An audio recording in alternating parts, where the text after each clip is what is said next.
ازاي بنعرف الساعة؟ عندنا عقرب صغير وعقرب كبير، صح؟ العقرب الصغير لما بيكون على اي رقم بيبقى هو ده، والكبير على 12 بيبقى ده الرقم الساعة بالظبط. يعني دلوقتي العقرب الصغير على ايه؟ 2. والكبير على ايه؟ 12. يبقى الساعة كام؟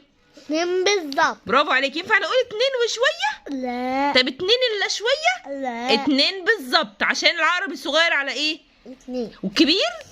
12. طيب يلا، ها كده الساعة كام؟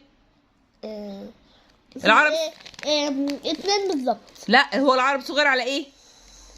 1. يبقى والكبير على 12. يبقى الساعة كام؟ 1 بالظبط. عشان الصغير على الواحد. هو الصغير اللي بيحدد الساعة كام يا جيمي، اتفقنا؟ طيب ها، وده العقرب الصغير على ايه؟ العقرب الصغير ها على رقم كام؟ 3. شاطر. والكبير؟ 12. يبقى الساعة كام بالظبط؟ 3 بالظبط. 3 بالظبط. هنا الساعة كام؟ العقرب الصغير 4. برافو، الساعة 4 بالظبط. طيب هنا العقرب الصغير على ايه؟ 7 بالظبط. برافو عليك. يبقى الساعة 7 بالظبط. هنا العقرب الكبير 8 بالظبط. 8 بالظبط. لو العقرب بقى الصغير والكبير هما الاثنين على 12 تبقى الساعة كام يا جمال؟ 12 بالظبط. 12 بالظبط، برافو عليك. طب لو العقرب الصغير على 11 يبقى 11 بالظبط. برافو عليك. حاجة كمان يا جمال، ان بص الساعة كام؟ شايف مكتوب ايه؟ مكتوب لحد 12 بس، صح؟ واليوم كام ساعة؟